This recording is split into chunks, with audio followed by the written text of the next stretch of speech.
যে তীব্র গরম পড়েছে বন্ধুরা, এই গরমে না তো ইচ্ছে করে অধিক তেল মশলাযুক্ত খাবার খেতে, আর নাই তো ইচ্ছে করে অনেকক্ষণ ধরে ওই মশলাদার খাবার রান্না করতে। তাই ঝটপট বানানো যাবে এরকম একটা পদ নিয়ে আজকে হাজির হয়ে গেছি।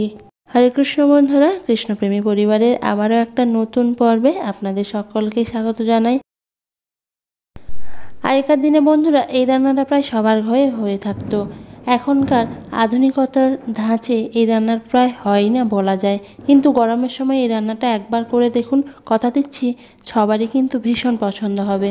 তো বন্ধুরা, আজকের এই সুন্দর পদটা রান্না করার জন্য যা যা উপকরণ লাগবে সব কিছু রেডি করে নিয়ে একেবারে আমি রান্নাঘরে চলে এলাম। আর সবথেকে মজার বিষয় হলো বন্ধুরা, এই রান্নাটা করার জন্য কিন্তু তেমন কোনো মশলাপাতির প্রয়োজন হবে না।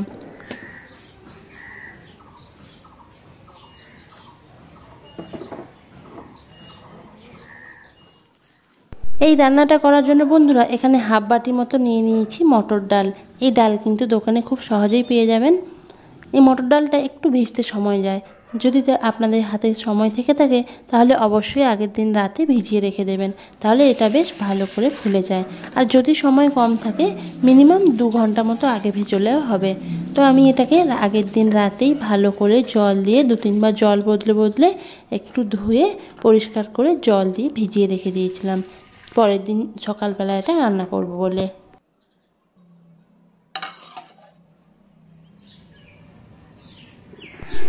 আগের দিন ডালটা ভিজিয়ে রাখার জন্যই দেখতে পাচ্ছেন ডালটা ঠিক কত সুন্দর ফুলে গেছে। তো অবশ্যই বন্ধুরা আপনাদের হাতে যদি সময় থেকে থাকে, আবারও বলছি, একটু বেশি সময় নিয়ে ভিজিয়ে নেবেন। বেশি সময় ধরে ভেজানোর ফলে দেখতে পাবেন ডালটা যখন নখ দিয়ে ভাঙবেন দেখবেন খুব সহজেই ভেঙে যাবে, তখনই বুঝতে পারবেন যে ডালটা ভালো ভিজেছে। এখন এই ডালটা বানানোর জন্য কিছু সবজি নিয়ে নিয়েছি। এখানে কয়েকটা উচ্ছে নিয়ে নিয়েছি, প্রায় 250 গ্রাম মতো। উচ্ছেগুলোকে প্রথমে ভালো করে ধুয়ে তারপর গোল গোল চাকা চাকা করে কেটে নিতে হবে। অনেক বাচ্চারা থাকে যারা উচ্ছে খেতে পছন্দ করে না, কিন্তু এইভাবে একটু ডালের মধ্যে উচ্ছে দিয়ে ওদেরকে রান্না করে খাওয়াবেন, দেখবেন ওরাও কিন্তু মন ভরে খাচ্ছে। আর এখানে দিয়ে দিচ্ছি কিছুটা সজনে ডাঁটা। এখন বাজারে কিন্তু সজনে ডাঁটা খুব অল্প দামে 15-20 টাকা কেজি করে হয়তো নেয়, আপনারা খুব সহজে পেয়ে যাবেন। এখানে ডাঁটা বেশি লাগবে না, 2-3 পিস ডাঁটা হলেই হবে। ডাঁটাগুলো খোসা ছাড়িয়ে তারপর ডাঁটাগুলোকে নিয়ে নিচ্ছি।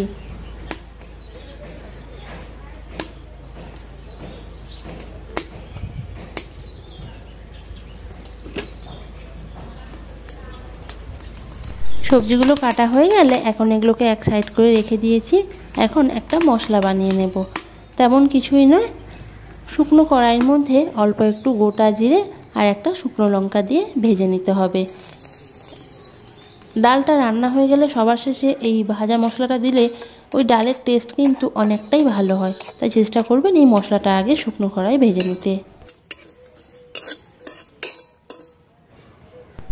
মশলাটা ভাজা হয়ে গেছে বন্ধুরা, এখন এটাকে শিলনোড়ার মধ্যে নিয়ে নিচ্ছি। হালকা গরম থাকা অবস্থায় কিন্তু এটাকে গুঁড়ো করে নিতে হবে। এখন কড়াইয়ের মধ্যে দিয়ে দিচ্ছি অল্প একটু সর্ষের তেল।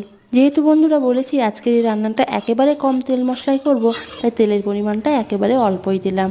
তেলটা গরম হয়ে গেলে কেটে রাখা উচ্ছেগুলো তেলের মধ্যে দিয়ে অল্প একটু নুন হলুদ দিয়ে ভালো করে উচ্ছের সাথে মাখিয়ে নিচ্ছি। এইভাবে উচ্ছে ডুবো তেলে না ভেজে এইভাবে অল্প একটু তেল দিয়ে ভেজে দেখবেন বন্ধুরা, এই উচ্ছেও কিন্তু খেতে ভীষণ ভালো লাগে। তো এদিকে ঢাকা দিয়ে 2-3 মিনিটের জন্য ভেজে নেব।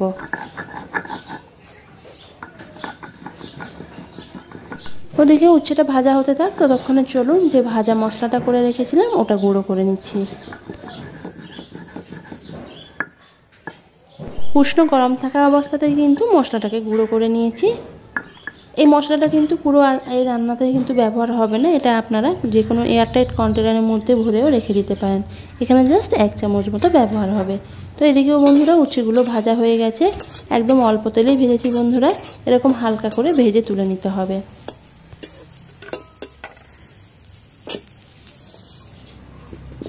উচ্ছেগুলো তুলে নেওয়া হয়ে গেলে ওই কড়াইয়ের মধ্যে দিয়ে দিচ্ছি এখন কিছুটা পরিমাণ জল। তবে উপরে যেগুলো ভেসে আছে দেখতেই পাচ্ছেন, আপনারা হয়তো নোংরা ভাবেন, এটা কোনোভাবেই নোংরা নয়।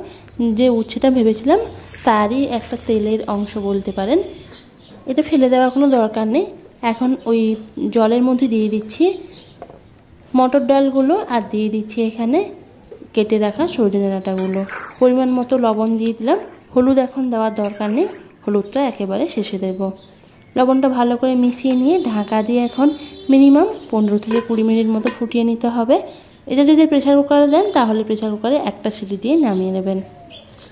এইভাবে 15 মিনিট মতো ঢাকা দিয়ে আমি সেদ্ধ করে নিয়েছি। দেখতেই পাচ্ছেন ডালটা ভালো করে সেদ্ধ হয়ে গেছে আর জলটাও অনেকটা কমে গেছে, তাই এখানে অল্প একটু জল লাগবে মনে হচ্ছে, তবে সেটা পরেই দিচ্ছি। প্রেসার কুকারে সেদ্ধ করলে বন্ধুরা দেখবেন একটা সিটি দিয়ে নামিয়ে নেবেন, কেন যেহেতু সজনে ডাঁটা তাড়াতাড়ি সেদ্ধ হয়ে যায়, তাহলে বেশি সিটি দিলে কিন্তু সজনে ডাঁটাগুলো একেবারে ঘেঁটে যেতে পারে। তাই একটা সিটি দিয়ে নামিয়ে নিয়ে তারপরে চাইলে হামানদিস্তার যে এটা থাকে, নোড়াটা থাকে, ওই নোড়াটা দিয়ে ডালগুলো একটু ঘেঁটে নিতে পারেন, বা ডাল ঘুঁটনি দিয়েও ডালটা ঘেঁটে নেওয়া যেতে পারে। এখন কড়াইয়ের মধ্যে আবারও কিছুটা পরিমাণ জল দিয়ে জলটাকে গরম করে নিয়ে ডালে ঢেলে নিচ্ছি, কেন আমার মনে হয়েছে ডালের জলের পরিমাণটা অনেকটাই প্রায় কমে গেছে, সেই কারণে কিন্তু আমি আবার একটু জল দিয়ে জলটা গরম করে নিলাম। অবশ্যই কিন্তু গরম জল দেবেন, কোনোভাবেই ঠান্ডা জল দিতে যাবেন না। এখন কড়াইয়ের মধ্যে দিয়ে দিচ্ছি আবারও কিছুটা পরিমাণ সর্ষের তেল।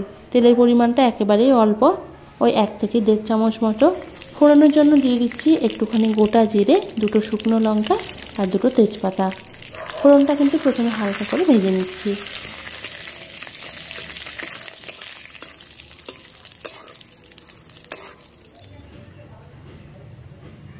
ফোড়নের থেকে খুব সুন্দর গন্ধ বেরোলে সেদ্ধ করে রাখা ডালটা দিয়ে দিলাম।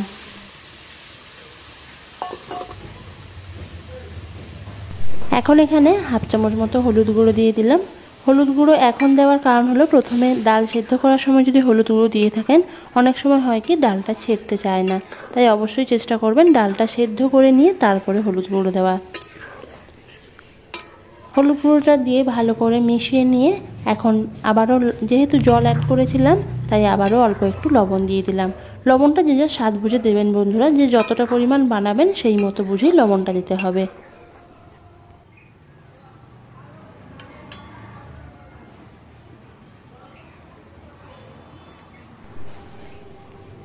এখন এখানে ভেজে তুলে রাখা উচ্ছেগুলো দিয়ে দিলাম, দিয়ে ভালো করে মিশিয়ে নিয়ে ঢাকা দিয়ে 2 মিনিট মতো একটু মিডিয়াম টু হাই আঁচে ফুটিয়ে নেব, তাহলে কিন্তু এই রান্নাটা একেবারে কমপ্লিট হয়ে যাবে।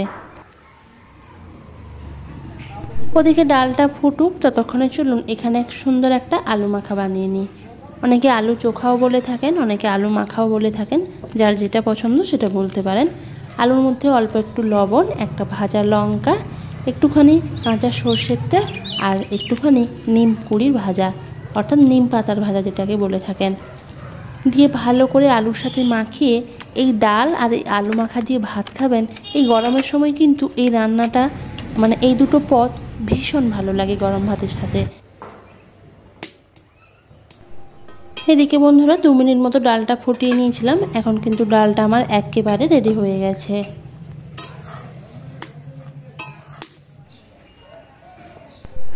আচ্ছা, এরকম উচ্ছে ডাল ঠিক কার কার খেতে ভালো লাগে অবশ্যই কিন্তু কমেন্ট করে জানাবেন। তো দেখতেই পাচ্ছেন ডালটা একেবারে গাঢ় হয়ে গেছে। এরকম গাঢ় ডাল আমার ভালো লাগে বলেই তাই ডালটা একটু গাঢ় করলাম। আপনারা যদি পাতলা ডাল খেতে পছন্দ করেন তাহলে জলের পরিমাণটা একটু বেশি রাখবেন। সবার শেষে দিয়ে দিচ্ছি ভেজে গুঁড়ো করে রাখা মশলাটা আর দিয়ে দিচ্ছি 1/2 চামচ মতো চিনি। একটু, যেহেতু নিরামিষ তরকারি, অল্প একটু চিনি দিলে পরে ডালটা খেতে একটু মিষ্টি মিষ্টি লাগবে আর খেতেও ভালো লাগবে। এখন ডালটা নামিয়ে নিয়ে গরম গরম আলু মাখা ডাল, তার সাথে আরও কিছু সবজি দিয়ে ভগবানকে নিবেদন করে তারপরে সবাই মিলে প্রসাদ পান। দেখবেন এই ডাল আর এই আলু মাখা গরম ভাতের সাথে কিন্তু ভীষণ মানায়।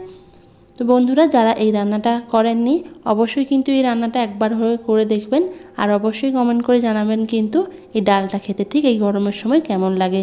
তো আজকের মতো এই অবধি বন্ধুরা, সবাই ভালো থাকুন, সুস্থ থাকুন, দেখা হচ্ছে পরের দিন। হরে কৃষ্ণা।